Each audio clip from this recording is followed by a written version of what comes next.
It's going to be extremely hard for people because we've had now 5, and by that point, we will have had 5.5 seasons for a Western that I thought was phenomenal, that unfortunately conflicted with what I'm with The Chosen now, and a couple of other things where it just wasn't going to work out. And they told you about the money. You said, "What conflict? Where do I sign?" No, but it was pretty hardcore, and there was a lot of violence to it. But it was so beautifully written, and it was the violence within the context of the story was very organic to the time period and what was happening and how people were living, and the trek westward, and just how raw everything was, and untamed, the West was. And so like reality for back then. Kind of, yeah. And that to me was really, really interesting. And then there was this one character that, he still had a moral compass, I'm like, well, that's cool. So it's something I'll be that guy. Yeah, there you go. Yeah.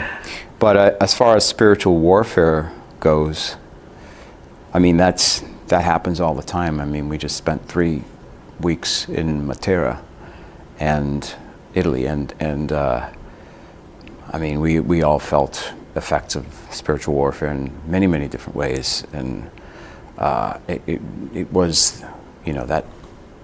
that period of this filming this season 6 is the hardest thing any of us have ever done, probably in our lives as artists. I've never done anything harder than that. Really? Why was that? Well, I think because we're filming the crucifixion, and I think because of the impact that it's going to have on people, it's going to be so huge and so life-changing for so many people on a level that they've never experienced cinematically. I think it's just going to really propagate the name of Jesus, at a breakneck speed. There are so many beautiful moments in it, but it's going to be extremely hard for people because we've had now 5, and by that point, we will have had 5.5 seasons of knowing Jesus as our friend, as a miracle worker, as an intimate companion and a colleague and a teacher and a rabbi, and having spent 45 hours of story with him, healthy and okay.